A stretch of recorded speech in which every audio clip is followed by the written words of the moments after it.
This is Fan Reluctant Ghost, and we're live on the air for the first time with Alec Harrison. You're a film and documentary composer. Welcome to the Fan Reluctant Ghost podcast. How you doing tonight? I'm great. I'm doing well. Thanks for having me. Appreciate it. Before we get to the heart of your story, put a little business out of the way.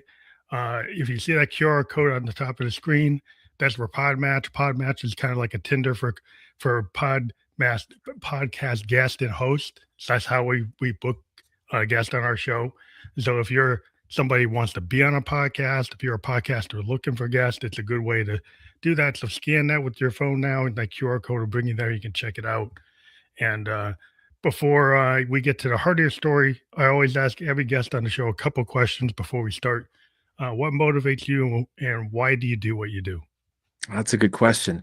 I think what motivates me is learning the art of music. You'll never learn everything. And there's always something new. The expression, the more you know you don't know anything, is very true when it comes to, I think, any kind of art. Yeah.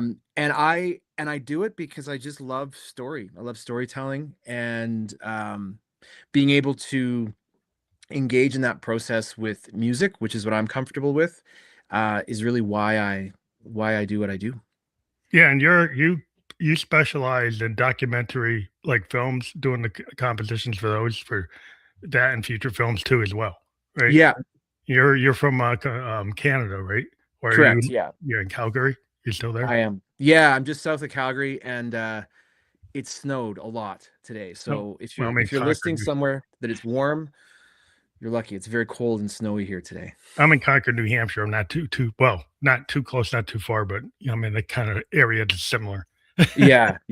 We get hit with some weather, that's for Yeah, sure. we get hit with the snow, which I don't mind. So one of the things we're going to talk about, which is important, is the human connection and storytelling. Now, the thing that's interesting that I would just do a background is I'm an electronic musician. I use Moogs, I use like Roland Junos and stuff like that, and modulars. And there was like when Robert Moog created the Moog, there were people from the conservatories that said that's not a real instrument. Hmm. And today people don't really think of a Moog as not being a real instrument. No, right? I can't imagine someone looking at that and saying, "Well, that's not an instrument." I mean, the spoons are an instrument, so it's Yeah. how you play it. It's what you do with it. So like the tech now, we've got all this AI generated, generative music. Hmm. And if you go back in the day, like the old Moogs didn't have keyboards, they used sequencers, and Yeah. people use like low frequency oscillators and other triggers to trigger the music in a non-standard way.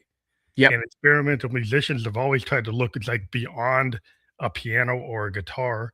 I use like 64 pad matrices to Yep. be able to do alternative type of note structures that you couldn't do on a piano. Um, Yeah.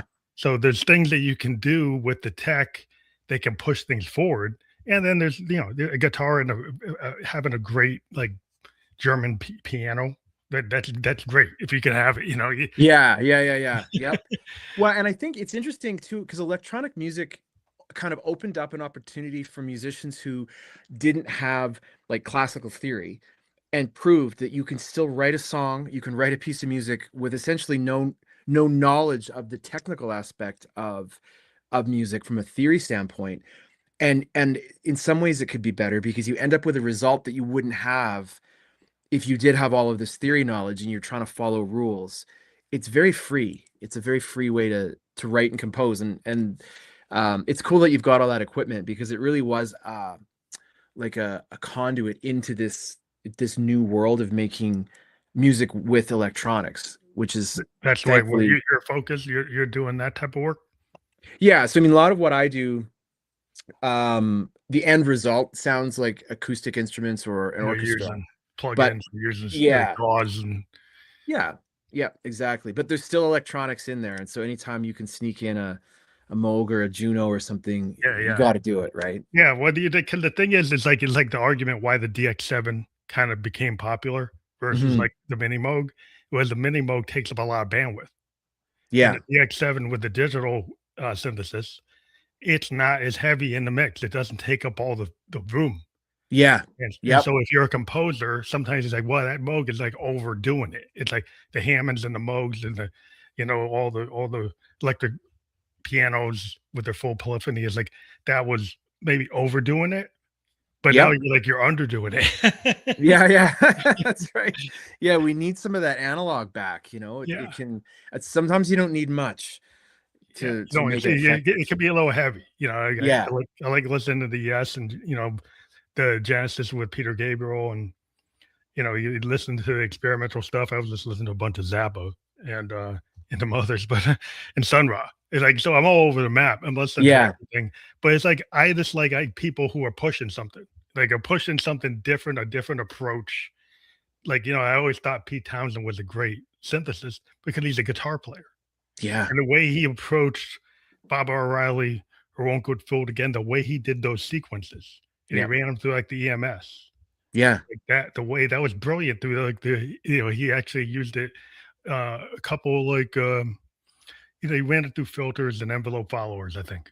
And by doing that, he created this thing that a keyboard player wouldn't have done that. No, that's exactly right. You can write parts and come up with things that a player wouldn't necessarily be able to recreate, and that's okay. That's why it's different and interesting. And I think we know listening to it that we're not hearing somebody play that part live. But that's what's so cool about it is that it's, taking a machine that you could make sound awful and make it sound musical. Yeah, yeah. Figuring out how to do generative patterns or because I spend a lot of time just playing with like, sequencers. Yeah, Voltage controlled sequencers with like CV, like physical CV, not digital CV. right. Yep. Yep. Because there's something about those old modulars that you're really experimenting, like, okay, let me invert this signal. Let me Yeah. run And it what through a happens? workflow that's not the normal workflow. I'm actually gonna break the workflow and make it go not follow the path. Yeah. I'm And gonna and go left pitch to is right. interesting too, right? Like we listen to samples now and they're all very perfectly in tune, but those instruments weren't always perfectly in tune, and that's why they sounded so good. They're not supposed to be Yeah, perfect. I think that's a mistake, I think, with some people in the DAWs Hmm. is because in the DAW, you spend all your time looking for perfection. Where when like Right. I started on Tascams and Fostex, Yep. and I still like to use hardware recorders Yep. Yep. because I like to manually or even generate like through a CV modular, Hmm. triggering something on my MPC, like Yeah. actually controlling a sample from a Moog and then having that Moog sound on there too. And then letting that be an imperfect because Mm. that's the whole point when you listen to the older music. Like you try to put it against a click track and it won't work. No. So No. it's like that's why it's good. Yeah, like, I mean, listen to, like, what was his name? Jay Dilla, was it? Yeah, yeah, Yeah, Jay yeah, Dilla. he played everything live on the MPC, and it's like there's so much push and pull, but that was what made it cool, you Yeah, know? I like that MP. I have a Force, which is kind of like a different version of a MPC, but actually has a bigger grid. It's like a 64 pad grid, Oh, yeah, yeah. and then you can like trade these generative things, and you can link CV to it. So I can have a mode coming into the mix, and then using all those pads, and you manually play the pads in a arranger mode. And then Yeah. you can create these like sound paintings, kind of Hendrix and Yeah.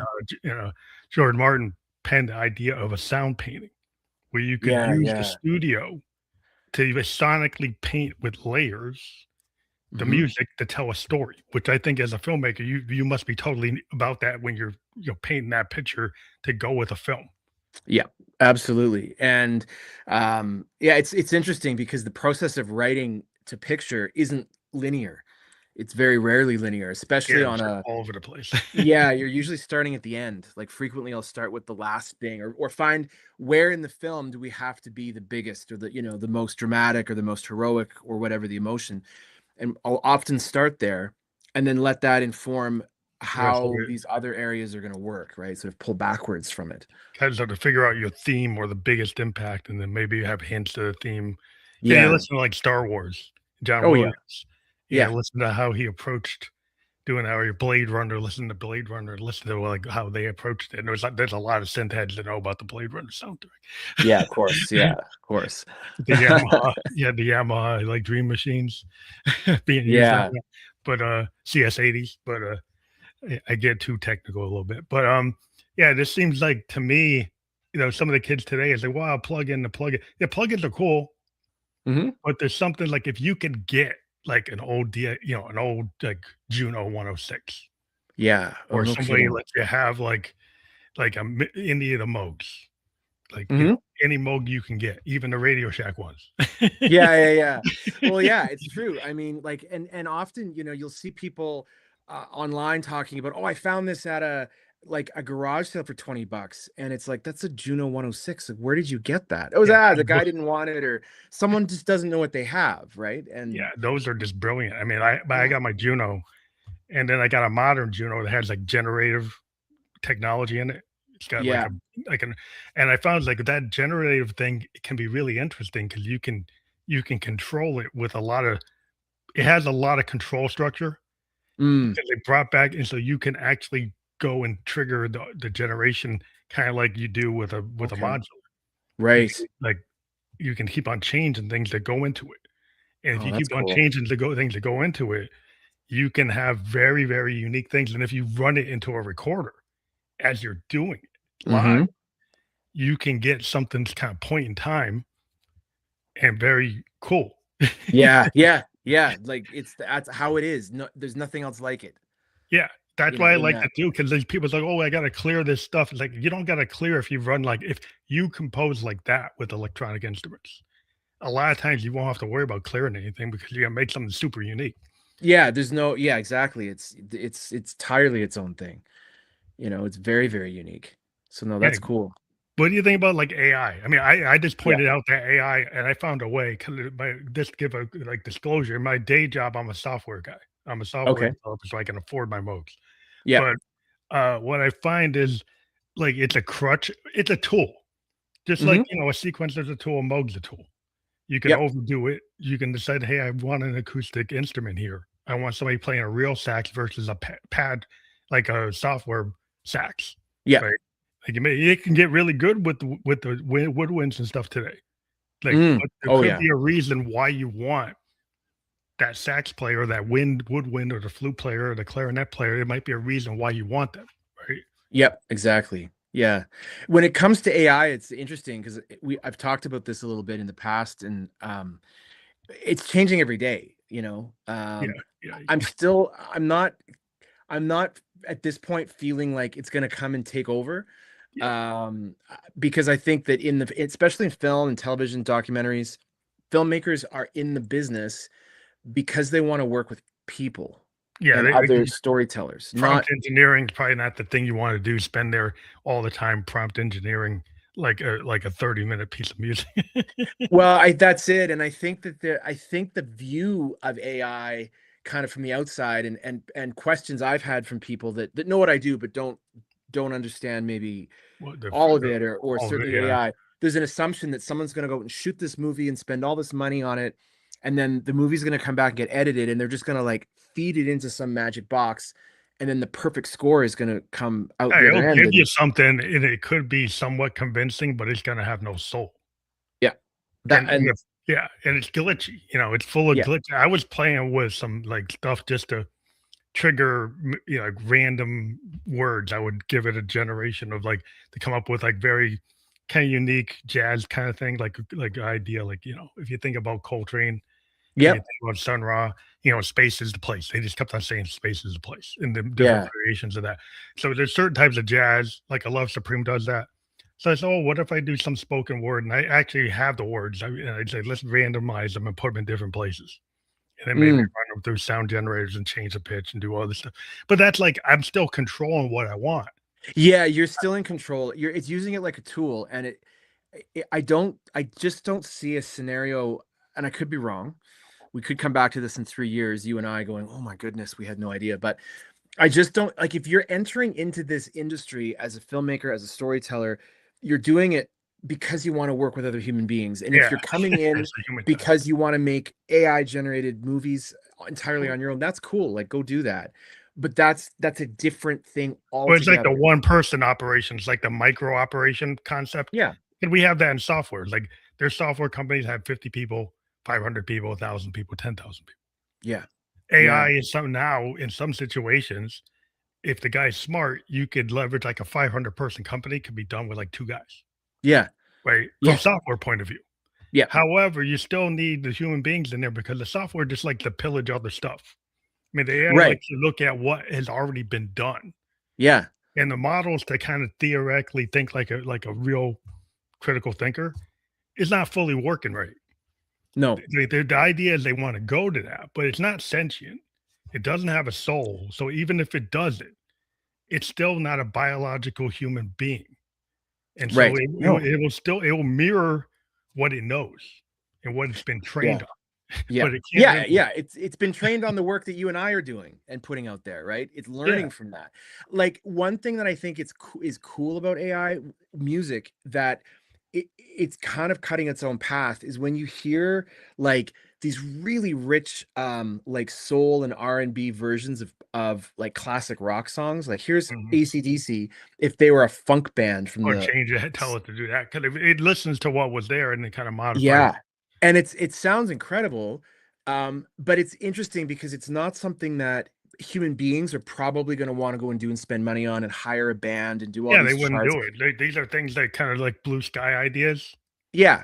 It's like like, what would blue happen if sky. we took this and we took that and we put it together and made it, you know, and if AI can do that, you're probably creating something that would be insanely expensive to do that has no real way of recouping your cost even. So for AI to go and do that is kind of neat because it's like, oh, that's fun. Like, if Michael Jackson's songs were all done by swing, like a 20-piece big band.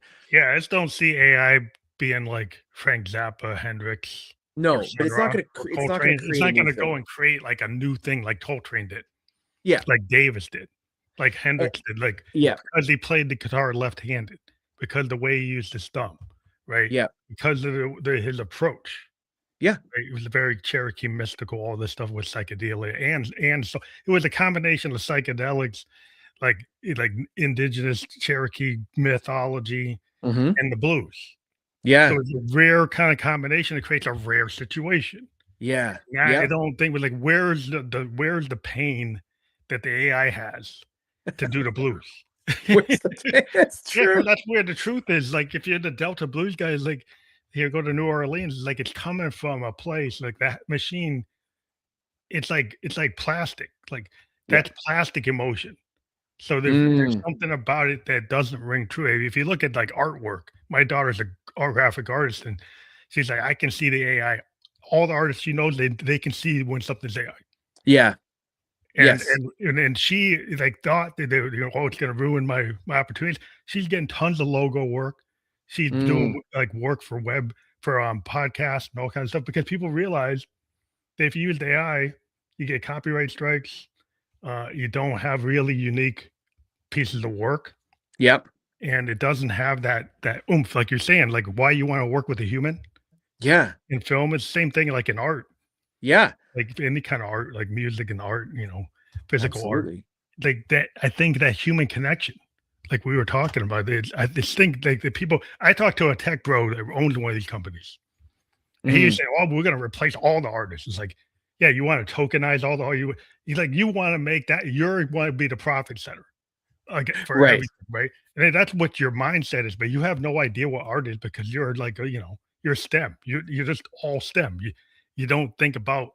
You never look like the philosophy. You don't like the softer things. You didn't read art. You didn't go to art history. You didn't listen to jazz. You didn't. But you don't. You're kind of boring. Boring. No, it's That's why. true. And it's like if you're trying to, like you said, tokenize art or create a little factory that's pumping out things that you're calling art, you're a factory, you're a business person, but that's not art. That's not an artist. That's just reproducing It's a and and widget. and just like raking the history of what's already been done. And yeah, it's like a several photocopies in one It's like the package going. Model T. Like you've gone and industrialized. We have industrial metal, industrial electronic, but it still Yeah. comes from a kind of punk aesthetic, Yeah, right? exactly. He has like a Joe Strummer mindset, Johnny Lydon mindset. Yeah, or yeah. a Moan's mindset, like a television mindset, where you're coming from that kind of point of view, even like a Bob Mold mindset. Like, but like, is the computer really gonna be like Bob Mold? I don't think so. No, because it's everything it's doing is borrowing, and it's borrowing from everything. And I mean, I think it's a cool learning tool. I think I could see Yeah, you can learn occasions a lot. where, if you're studying theory or You're, orchestration or composition, AI may be able to say, hey, here's 3 pieces you should listen to based on what you're what you're studying. doing, yeah, it could actually like it can Here's sniff what you're doing. I was talking to Yeah. one guy who was a producer that worked with Toto, Yep. and he would put like AI into his studio on the board and everything, and it would recommend like software plugins based on the style Mm. that he was using, like Neve processors, and like recommend and make like virtual versions of those based on what he Wow. was playing. And I think Wow. that's kind of a cool thing. Like that to me is a help, because then you can go Totally. and show me in 15 seconds what does it sound like if it used this processor, what does it sound like if I use this one, and Yeah. then but maybe you could get into a problem because like Mm. sometimes limitations, as an artist, Hmm. actually like my Moog is monophonic. It's not like Right. it's not polyphonic. It's not like it's not fully have full it's not like like a real piano is like total polyphony. Yeah. Like you're limited like on it, like an 8 voice or a 16 voice machine may have a Yep. cool modern 256 voice Yeah. synth, Yeah. but like when you're limited to a monophonic synth like a mini Moog, Hmm. you can only do like one note at a time, and maybe you can Yeah. force it to do duophonic, but that limitation kind of guides where you're going to go with how you're going to use it. Yeah. Right. I mean, it's interesting. Like if you think about, the music that we would associate with like the medieval times and castles and kings and knights and the trumpets and those horns, they're very specific, and you can get that sound by using those notes. Mhm. They weren't writing it like that. They were playing those notes because that's the only notes those horns could play. Could do, They yeah. could play like five. So then you have two people with two horns. It's like, well, I'll play this. Your options were limited, and when we hear it now, we kind of associate it with that time frame in that era. But it was born out of limitation because those instruments weren't like a trumpet today where it can play all 12 notes. Yeah, It they was can't play all it doesn't have they weren't fully, developed. Like, the Yeah, evolution of the instrument to be able to have the full range, to actually yeah. to run a full scale. And if you don't have these, like, instruments that had that, and the thing about electronic instruments is, like, if we went from monophonic to polyphonic to, like, full polyphony on Hmm. some of these things, but it's like, I think the idea is you come at it from a different perspective. We have like West Coast, additive synthesis like Buchla, Hmm. versus like Moog. Like Buchla stuff is like out there. Like not Yeah. everybody uses it. Yeah. It's very, very specific, has kind of a very atmospheric, kind of very experimental use.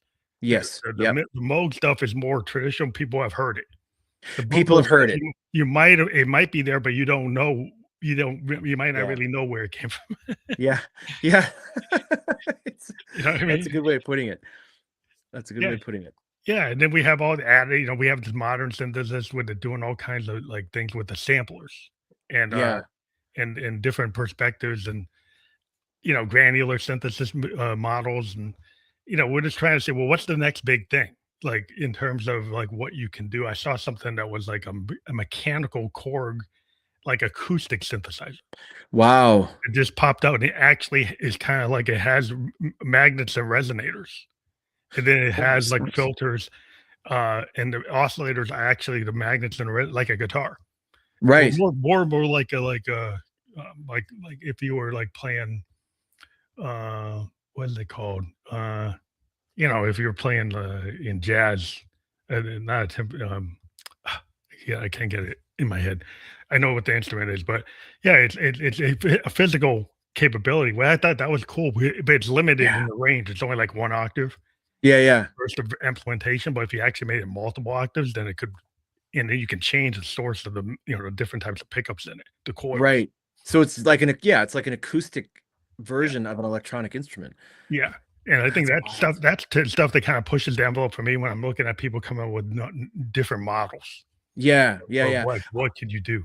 I think we're gonna. I honestly think we're gonna tire of AI as a creative output quicker than we think, and I think there's going to be way more use for it. Like in terms of taking away the tasks that are Yeah, it's more for boring robots. or repetitive, or yeah, or where we need, like, when I deliver a job, I have to have a cue sheet, which is like a list of every piece of music, the in and the out and Oh, all I can that. do It's stuff very like that for clerical. you. Yeah. It'd be great if it could check stuff or create it for me to be super accurate. Great, go do that. Let me worry about melodies and rhythms. AI, you go Just do those. transcribe all your stuff and actually get Yeah, it for you, like, very accurately and not like what maybe the other it could get to a level where it actually is accurately getting, like, 99.9% of what you yeah, actually did, and then helping you with your copyright and your registration. yeah. All the stuff that you kind of forget about because you're The you're business stuff. tired and you're trying to remember what you have to do. Um, but I think we're going to get tired of it, because I mean, you even see it on social media now. People are sharing AI Oh, slop. video, not knowing it's AI, and The it's like, slop, no, the that's AI not slop is what they call it. AI slop. It's like an overload. It's like it got like, they found out there was like 50% of the posts were all coming from slop, from, like, Wow. bots.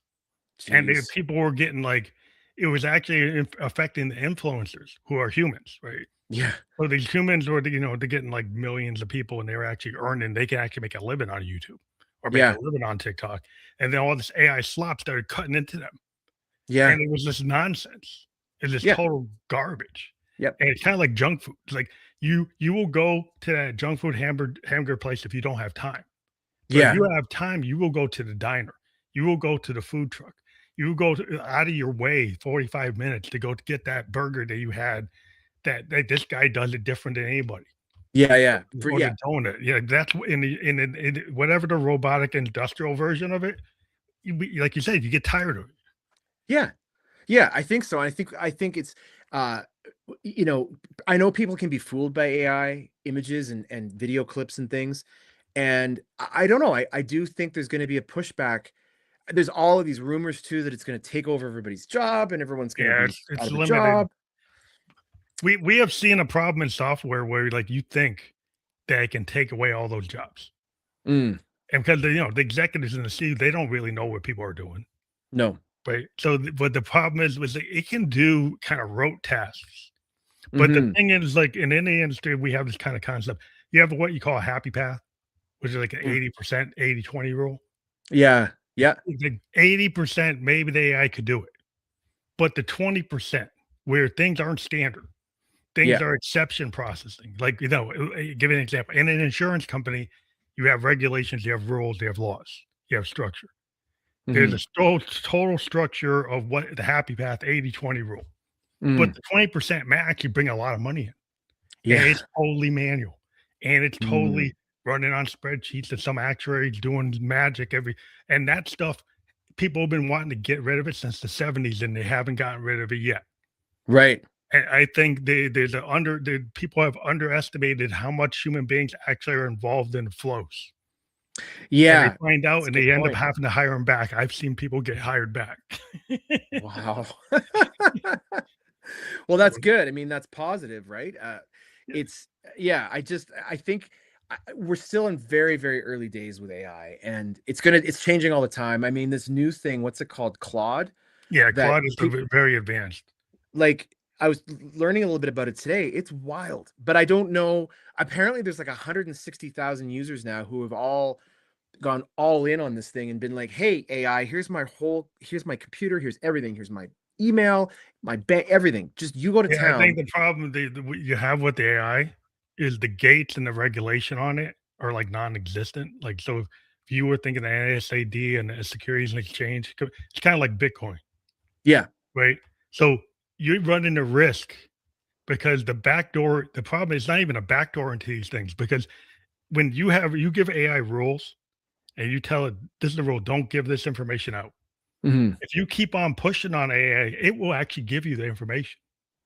Yeah. So it doesn't have a good rule. So if you give a lot of your control over to something like that, you're gonna get hacked. Yeah, I can't imagine. Like, I know people are excited about it, but we don't, like you said, like we don't know where it is on the other side of things, like Yeah, what's going on the problem behind. is it has access to patents, Mm, privacy information, proprietary information, and it has no rules. Like in the EU, they've started to say, no, you can't do that. If there's yeah, a privacy rule or there's property, like you own intellectual property. Like right. we what you see today, like when you have a song and somebody you get a copyright strike because somebody used your sample and they didn't clear it. Hmm. AI needs something like that. And Yeah, right now it doesn't really have it. yeah, And yeah, the problem is it's going into patents. It's going into people like, like a pharmaceutical company patent. It right, might find it. It might go and replicate and give it to some micro manufacturer, and then they totally like ripped them off and the patent wasn't over. right. That's the problem with the tech. The tech can do anything and you're not controlling it. And if you live in a economic system or any kind of system, you need rules, and especially for artists. Yeah, You totally demonetize us and say that our songs aren't our property. They belong to them because they think the tech field, they think, oh, we can just tech bros, oh, we own your music. yeah. We're just gonna take it. We're just gonna take it because we gotta train it and then happens to give some kid your secret sauce and then they're making money and then you're not getting any of it. Yeah, right. And I think I mean, we've seen it in Canada. There's a push right now. There's a few petitions going around that are getting quite popular to say, like, to no to AI scrubbing music, like cut Yeah, it out. you gotta have an opt-in. And my whole thing is this: if you want to train it, fine. You have to, but you have to give me money. Just Yeah, like if somebody used my song, they didn't clear it, they gotta clear it. If they wanna use it, they gotta pay me. yeah. This is how it And so if I goes. have my number, if I've registered it with the BMI, with my pro organization, I got it registered, and you use it without getting my approval, you're gonna pay me. They want to make it so they don't have to pay for the patents and all the other stuff Yeah, yeah, because they think we're in a new world, we don't need the stuff from the 19th century. yeah. Like, but I don't think so. No, it doesn't work like that, right? And I mean, AI could be great at scouring the networks, I mean, networks as in broadcast, but also Yeah. online and everything to, to maybe pull things that are not cleared properly. And I mean, there's bots already kind of doing Oh, that, yeah, right? I mean, we had bots that were doing that before the AI, but now they Yeah, get even more advanced, and then yeah, they can like I had a problem where it was, like, blocking one of my own songs. It's like, "This is my song," and it said and I was using it, and it said, "Well, you gotta get it cleared from me, Mr. Jones." It's like, "I am Mr. Jones." So it's like then you kinda get into this, okay, this tech is a little out of control yeah. because like, Wow. you don't know who I am. It's like, I am me, and you don't think I'm me? It's protecting you from you. Yeah, I don't need it protecting me from me. No, no kidding. No kidding. Wow. No, That's that's not interesting. cool. No, but no, it's gotten kind of out of hand. And it's interesting, like thinking about technology, I can make things in this studio sound like there's an orchestra going on. And some people might say, well, that's kind of a variation of AI. But honestly, when we get an opportunity to work with real players in a real orchestra, any composer will take it any day of the week. Oh, No one's yeah. going to say, you know what? No, I'm good with my samples. Of course you're going to, because there's just, you can't replicate fully the experience of 50 people in a room. And that's like 50 people with 50 lifetimes of work to get good Yeah, at their there's a instrument. reason why you still like in these big movies, you have these big orchestras doing like the sci-fi movies. Yeah. You Yeah. still there's a reason that you want that physical presence of that orchestra. Just like in jazz, like Hmm. fusion jazz is a feeling. Yeah. Bebop is a feeling. Hmm. I don't think that some robot is gonna have the feeling of like Sun Ra or or Hmm. you know like the Herbie Hancock and the Headhunters. Like no, or Weather Report. No, I don't think they have that feel. No, I mean they can fake it, You fake but it, you fake do it. something about it. You're right, and I think we can still tell. And I think AI may push us towards pushes more into like going to live performances I think if and people are gonna want to see it because there's this yeah, idea they're gonna go and do a holographic Led Zeppelin with AI. They're gonna do a holographic Hendrix and have him do like new Hendrix songs inspired by his old songs. I was like, okay, why would I want to see that? Why wouldn't I just watch Woodstock? Or why wouldn't I just go watch some kid, a young guy or an older guy, in New Orleans? Why wouldn't I go just watch that? Yeah. You know, It's weird though, isn't it? That's it. Like, it's kind of neat, but that's almost like something you'd see in like a museum or something where you go, oh, that's kind of cool, but yeah, not. I think the tech bros want that to be the next thing. They Well, they they want to create these kind of sideshow things. In my yeah, opinion, it's kind of a it's sideshow. yeah, yeah, But it's like, okay, is that really like I'm looking for the next like Coltrane. yeah. I don't want to see that. No, and like, and who's charging for tickets? Who gets paid?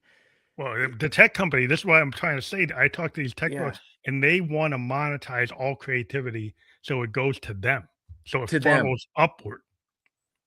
And I think that's very destructive Yeah, because huge. they're like I said, they're all STEM. They're not Yeah, they're not really these are not the guys when I was going to college that were hanging out with the bohemians. no, no, No, no, no, definitely these not. these these are the guys that were in the frat. Yeah, yeah, and it's like, how can we make the most amount of money in the least amount of time? Yeah, there's a And that's Wall Street interesting. mindset. Yeah, to me, it's like that's the kind of anti-creativity because creative people are kind of neurodiverse. They're Yep, kind of others. yep, They're very empathetic. Like any artist. yep, If you're a writer, you feel what's around you, you feel yep, what's inside you, and you synthesize it. yep, So like what's inside you, but then you're looking at the film, so you have your 20,000, 100,000 hours of experience as a musician, right. right? But then you have your experience as a human being, empathetic to what's going on, and it's like, oh, I know Mm, how to relate to that, yeah, and how to turn that into a piece of work or sound that yep, becomes that visual soundtrack, right? yeah, and it's like, we've got like thousands of years of practice creating art and going and listening to poets and musicians and watching actors and dancers, and it's built in. And I think when we get it packaged in a digital form and shown like, hey, this is now art, something is not being fed properly. Yeah, it And just doesn't look like, Monet. Doesn't look like a Renoir, doesn't no, sound like Sun Ra, doesn't sound like Hendrix, no, you know? it's just And something in our brains know. And I if know we it. start to see, technology take over, where we're just watching the big tech monetize art, funnel it upstream, it also kind of kills any new artists coming along that go, well, what's the point?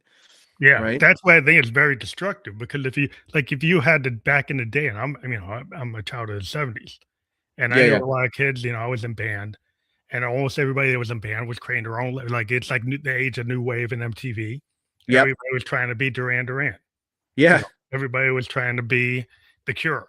We were trying to be like television, whatever. We saw something on TV, say, like, "Hey, let's see if we can go get a keyboard from Guitar Center and get a drum yeah, set. Let's see if we can do that." Right? yeah. And now they got these kids saying, "Well, it's AI generative. Maybe they don't even want to try unless they're That's very passionate." I worry about yeah. that because I knew a lot of kids that did that, and I'm wondering where the kids picking up the instruments now. I don't know. That's a good question, right? Like, I think it's still there. I think that we're still seeing kids get curious about art in whatever format. And we've got a generation now that's coming into this creative world, also looking at AI going, is that a freight train coming, or is that an optical illusion? Is that a phantom thing that's going to disappear? And I think kids are still going to want to create, those artists are still going to be here to experiment and push the work forward until such a time as it becomes either clear that it's still a very like it's a fruitful endeavor. But if AI comes and crushes it, I don't know how long that would last. I think there's going to be a pushback. I think people are going to Well, lose I their think people minds. are gonna be disappointed 'cause I know there's a trend, like, if you listen to, like, look at the streaming trends of, like, the Mm, younger people, they're listening to the older music. They're yeah, listening to stuff from, like, '60s, '70s, '80s. They're not listening to as much of, like, what's now. yeah, And I yeah, will tell you that, like, if you look at it like a chart from, like, '72, from hmm, '82, from '92, You look at the quality of the music that's in the top 20 Yeah. versus what you see today. Mhm. I'm sorry, it don't match. No. No, no, right? It Like, doesn't match. there's still some really talented artists, but They're at the bottom. it's They're it's kinda at the bottom of the chart, and yeah. and and they're not. They used to be that they could get closer to the top. Mhm. You could get like a replacements. You could Yep. get like an Echo and the Bunnymen. You could get these bands that weren't super big. They weren't Guns N' Roses, but Yep. the kids could dig them, right? And Yeah. they were doing something different. And Yeah. now everybody's like doing all this DJ kind of focused work, CDJ kind of Yeah. EDM, and it's all the same drops, all the same plugins, it's all the same beats. It's very repetitive, and like, how is that inspiring? Yeah, I mean, it's gonna I think carve a path for, other artists to come along. Like my family and I will from time to time we'll go into the city and go and see like a Broadway show when they come through town. And like those theaters are still packed. Like and People people want want it. Like we went and saw Moulin Rouge a couple weeks ago and they had a live band and incredible production. But like sitting in the theater, I'm like, people need this still yeah, to but happen. that 'cause it's like when you see like a one act play or you see like a musical Yeah. and the coordination of the human beings doing that performance, and it is like a moment in time. Every day that you go to see that show, they're gonna do it a little different. And that's the point. The problem with the AI, it could do it the same every night. Yes. And I think people are gonna not want that because the Eagles got in trouble on their Hotel California tour because they kept on telling everybody in the band they got to do it note for note what was on what was in the record. And Right. everybody was getting burned out Yeah, because yeah. it's not fun. Like Joe Walsh, why would he want to play it note for note? Like, is that the point of having Joe Walsh on stage? Right. Yeah. No, it's a good good point, right? Yeah, yeah. Yeah. Yeah, and that's a very good example, right? Like we want the imperfection. We want the humanness. And Hans Zimmer had a great interview a while ago where he talked about because he'll sometimes go on tour with a band and Oh he's yeah, got great musicians. yeah. And Zimmer's like he's a Blade Runner. yeah, but he hates playing live. He hates it. He Well, gets he's very an nervous indoor going on guy. stage. Yeah, he's an Yeah, indoor. because he gets out with his guitar and but someone said to him, "Look, go out and tell the audience that you don't like doing this and you're kind of nervous and watch what happens." And so he went out that next night or whenever the next show was, and sort of everyone's going crazy. And he just said, like, pardon me, he's like, I don't love playing live, so I'm gonna make a bunch of mistakes. And everyone went crazy. They're Yeah, they ah, want to see him say this to kind of jam it, yeah, like just do something. Like make like us make a feel Brian like Eno, just play, yeah, just be listen cool with it. and make us feel like you're one of us, right? You get nervous, you don't, oh, Yeah, that's but kind you're of a like the human punk being. aesthetic. That was like what the Clash was about, and Yeah, what the Ramones were about. Like you have heart. You don't have to be Jimmy Page, right? right. You don't have to be like Yes, right? And turn your Right. back to Yep. the audience and be Yep. like, "We're brilliant." Like I mean, I like Yes, but the idea was the punk movement kind of came, and then the new wave was like a punk aesthetic with like synths Yep. and guitars, and the idea was like, oh, you could come at it like Bob Dylan's, like his voice, right? Yeah. Wasn't perfect pitch. It's very different. It was Yep. about the song. It was about the writing. Yep. It wasn't about the voice. But the voice is actually integral because he's imperfect.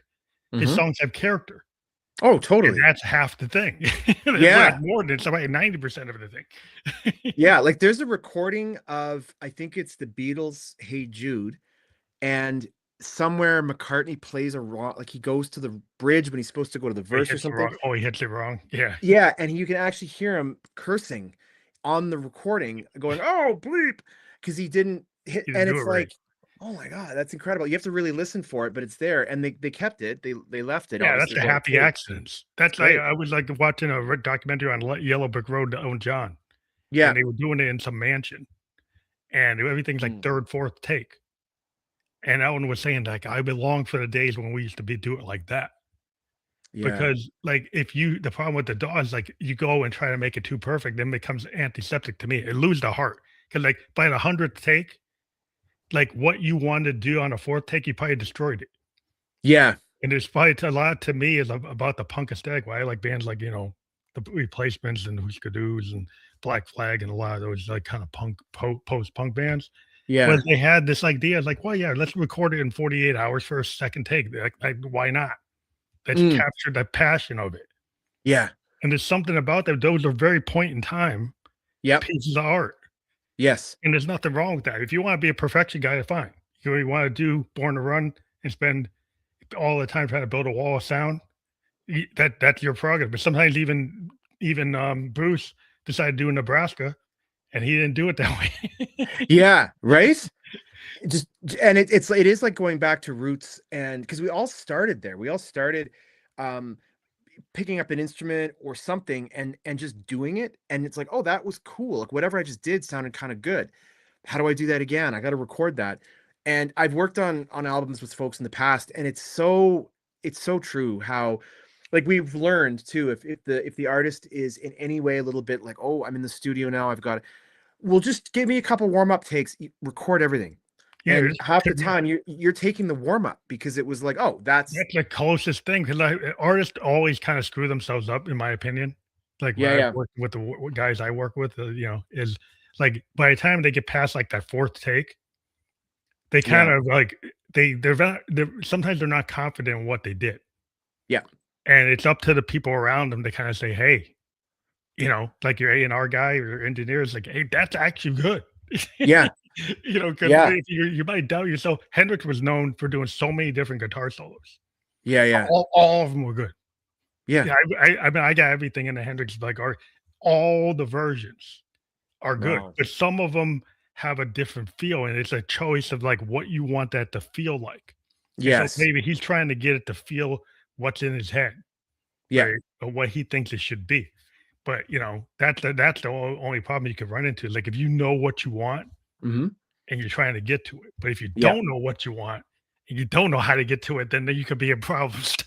Yeah, because then you're just chasing something that kind of can feel kind of soulless in the end. And it's amazing, like when I get an opportunity to record a real player on something, even if it's one instrument, it just elevates everything, because now there's another human being and another set of lungs and another brain doing something, and it gives it this dimension, and we're used to hearing that.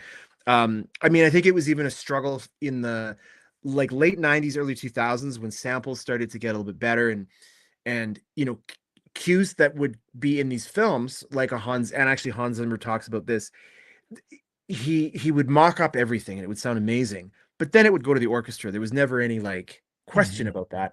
And I cannot remember the film, but there was a film where they just budgets shrink and timeline shrinks, and his mock-up actually made it into the film because they just didn't have time. And he was like, oh, this is dangerous. Like, but that's actually cool, because I think some of those like if it's more raw, it's like you get to these people like they're watching the meter, they're watching the timing, trying to get the click track, trying to check the clock. And a lot of times, like, okay, fine, if you're trying to get a pop hit or you're trying to sync something.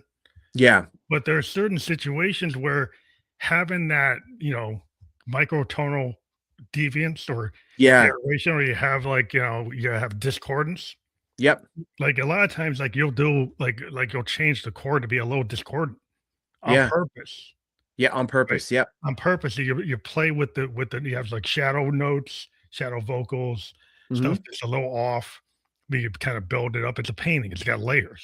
Yeah, and so it makes it sound fat. That's what makes it sound big, and it's we can get into being too precious with things where it becomes kind of sanitized, and that's why I worry about the everybody's in the DAW, right? Even people are getting back into like MPCs. Oh yeah, because people are realizing like if you hand do the beat on an MPC, it feels more dynamic. Than it's punching into the DAW. Yeah. And a lot of people was like, wow, like why were those hip hop songs? Why was that rap good? Yeah, they were using like real vinyl, DJs, and they're using like 808s, 909s. Yep. And even now today, people want like I'd rather somebody was like, why am I gonna buy this DAW? Am I actually gonna go get an 808? Because I have an 808, I get an MPC. Those physical hardware, I could do a lot of cool stuff.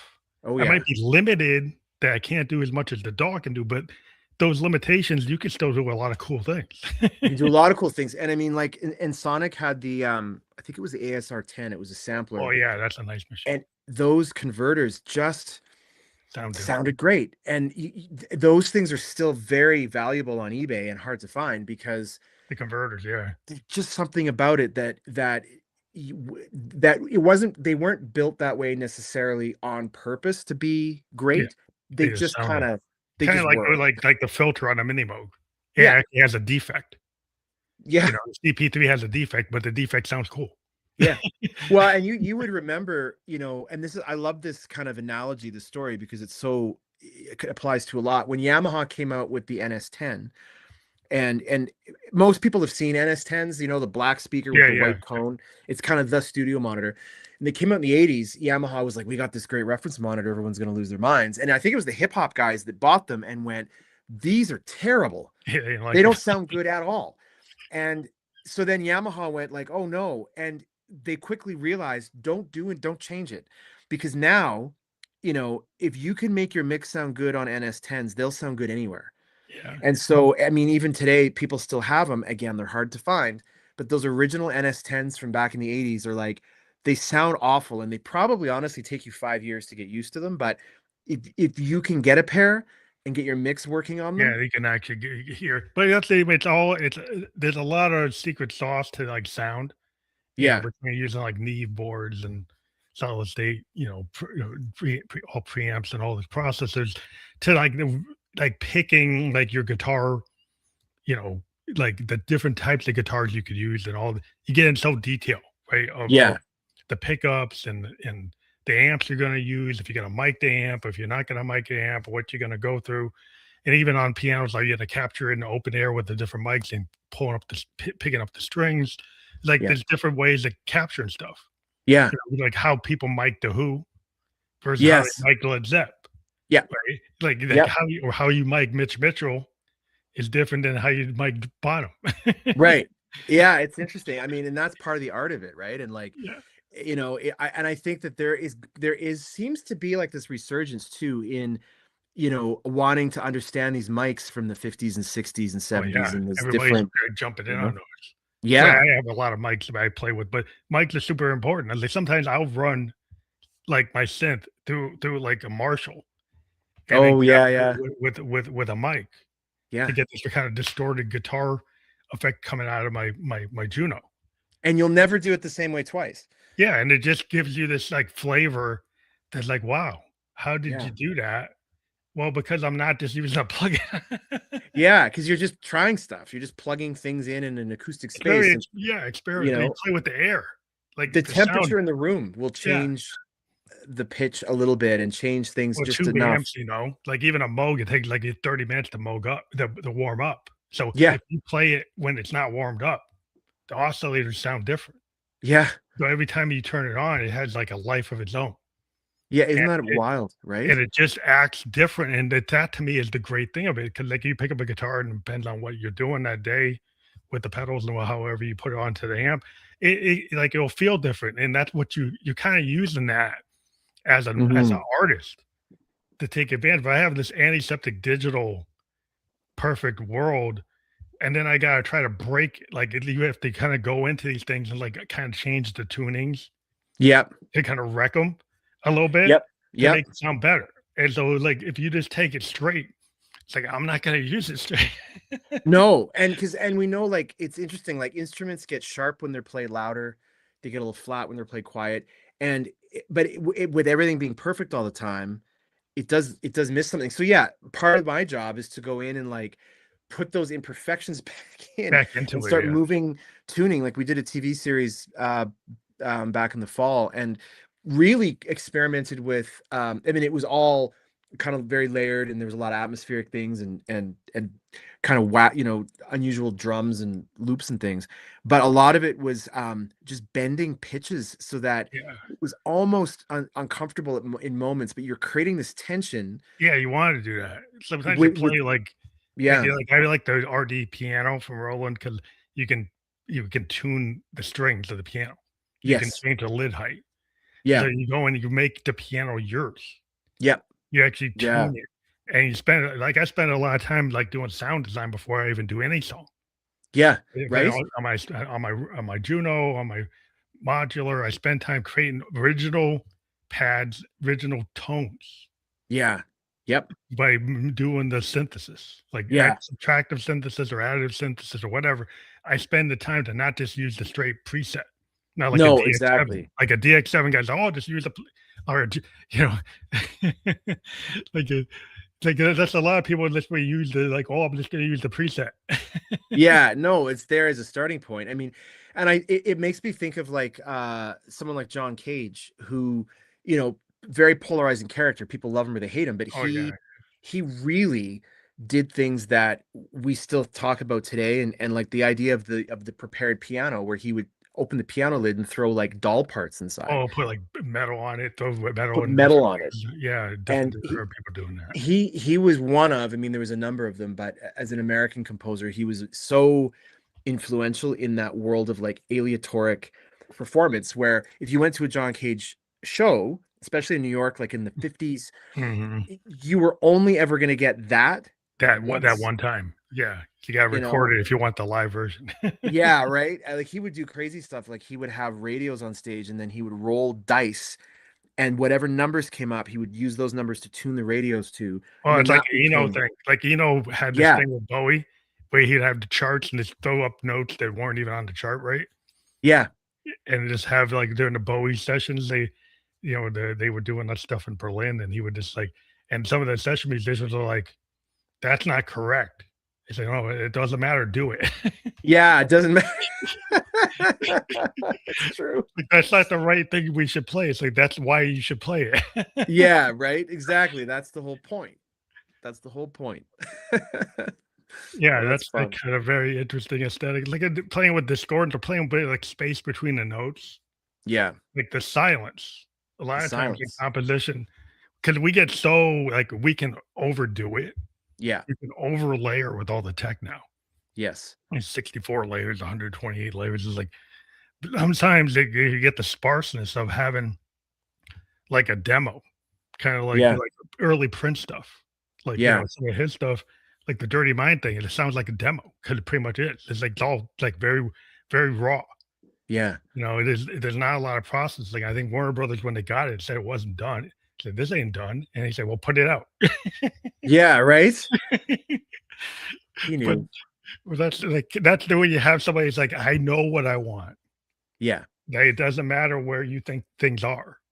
This Right. is where I think it is." And Yeah. that's where, and that's where I think that you have to be allowed to do that because I think everybody wants to get put in a box, Right. or they want to say, "Oh, I want to get the billion views on Right. Spot or listens on Spotify. We got to get a billion." It's like, is that really necessary? Because Sunra doesn't get that.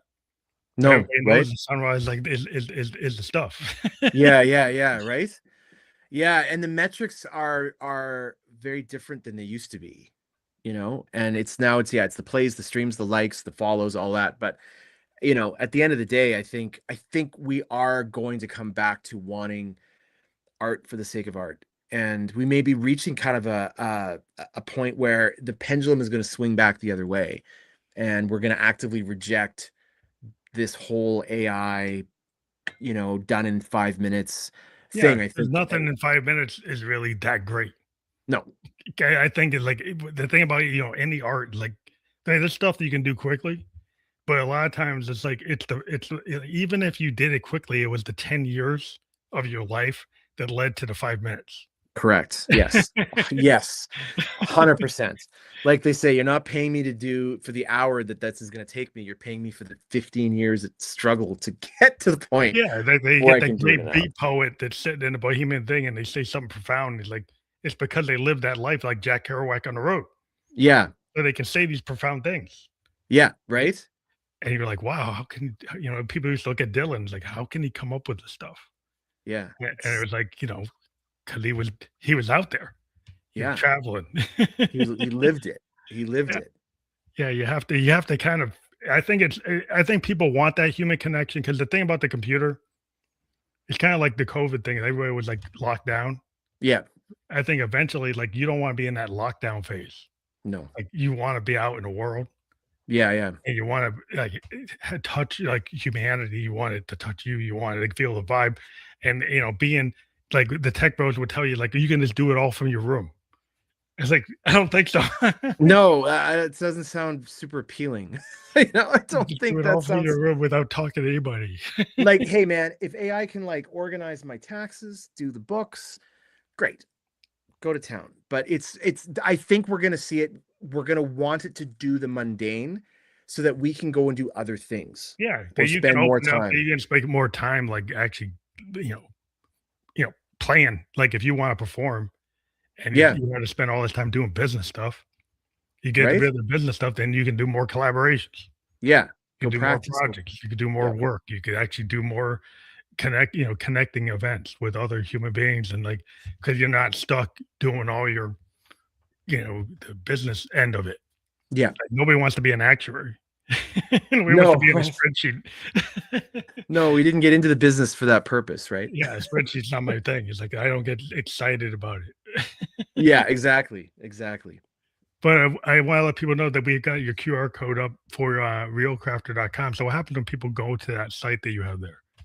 So that's yeah, Real Crafter, quick thanks to them. It's a great site for artists, visual artists, and composers and musicians. So that link goes to just some recent work of mine, some video clips of cues from docs, and then I've just got a bunch of other music up from other films and whatnot, and links to my bio and my IMDb, and yeah, you can find out a little bit about That's how you me can connect.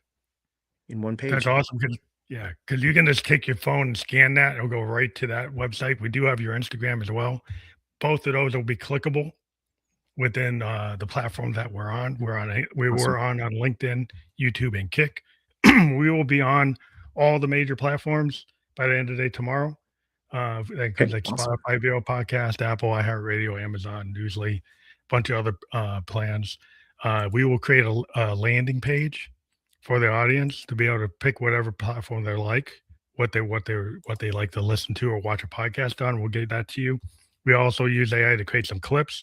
We'll tag you as a collaborator on Instagram with a story with a highlight reel. So that's Oh, part of the perfect.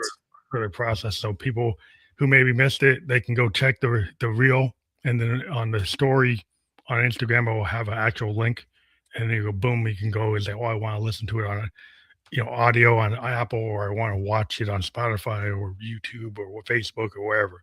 We're gonna Gotcha. give away that. So that's what we do, and I want to thank you for being here tonight.